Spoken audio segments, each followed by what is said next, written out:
Hallo, ich bin Carola, Stimm- und Sprechcoach und ich wurde gebeten, da ich 2017 ein Anti-Schnarchtraining entwickelt habe, ein Gaumenmuskeltraining, ob ich hier über Instagram vielleicht nicht ein paar Tipps geben könnte. Und das werde ich gerne tun. Natürlich lasst erstmal abchecken, wenn ihr schnarcht, bei einem Arzt, woran es liegen könnte. Wenn es an der erschlafften Gaumenmuskulatur liegt, ihr anfangt so ab und zu schnarchen, dann können wir hier einmal starten.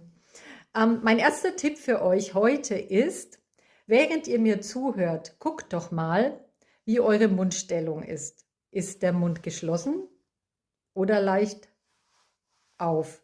Dann wäre das auch ein Hinweis darauf, dass ihr eben durch den Mund einatmet und keine gute Nasenatmung habt. Also der erste Punkt auf jeden Fall, Mund geschlossen, Kiefer dazwischen locker, nicht zu, sondern die Zähne sind leicht offen. Und während ich jetzt weiter mit euch spreche, wo liegt denn jetzt gerade eure Zungenspitze? Liegt die Zungenspitze hinter geschlossenem Mund hier hinter den unteren Schneidezähnen oder hinter den oberen Schneidezähnen? Wo liegen sie bei dir?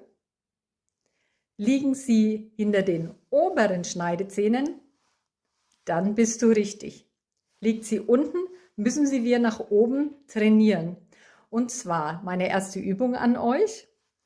Saugt eure Zungenspitze an den oberen Gaumen an, wie wenn man schnalzen möchte. Und haltet dies 20 Sekunden. Übt es immer wieder. Und vor allem achtet darauf, hinter geschlossenem Mund, an der Ampel, beim Autofahren, immer wieder, wenn ihr darauf achtet, ist meine Zungenspitze oben. Das ist schon mal der erste Schritt, die Zungenlage auch wieder in die richtige Stellung zu bringen.